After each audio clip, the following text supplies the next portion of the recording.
बिस्मिल्लाहिर्रहमानिर्रहीम। रात गए जो तहरीक लब्बैक पाकिस्तान के ज़ेर एहतमाम हवेलियाँ के अंदर जश्न ईद मिलादुन्नबी सल्लल्लाहु अलैहि वसल्लम के सिलसिले में रैली हो रही थी। इसमें पुलिस, रेंजर्स और एफसी की जानिब से दावा बोला गया। तहरीक लब्बैक पाकिस्तान के कई कारकुनान को शहीद कर दिया है।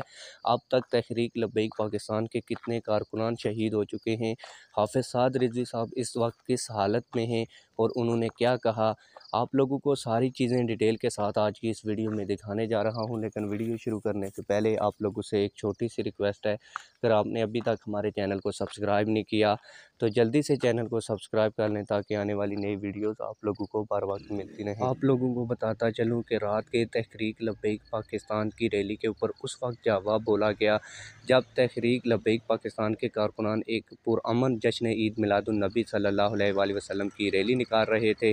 आप लोगों को बताता चलूँ कि सीधे स्ट्रेट फायर किए गए।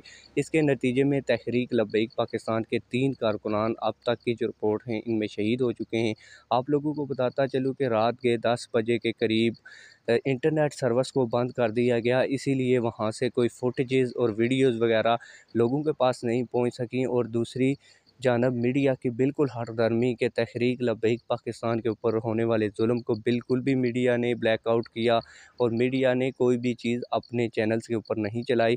और दूसरी जानब पीटीआई ने यह किया कि तमाम तर मीडिया चैनल्स को ज़िमनी इलेक्शन पे लगा के तहरीक लब्बैक पाकिस्तान के पुरअमन मार्च के ऊपर दावा बोला। आप लोगों को बता दूं कि हाफिज़ साद रिजवी साहब इस वक्त बिल्कुल ठीक हालत में और उन्होंने कहा कि ये जो पुलिस और रेंजर है, इसके अलावा जो पीटीआई है, वो चाहती है कि हम मजहबी जमातों में आपस में नफ़रत फैला के इनके दरमियान लड़ाई करवाएं ताकि हमें फ़ायदा हो सके। आप लोगों की इस हवाले से क्या राय है, कमेंट सेक्शन में अपनी राय का ज़रूर इजहार कीजिए। मिलते हैं किसी और वीडियो में। अल्लाह हाफ़िज़।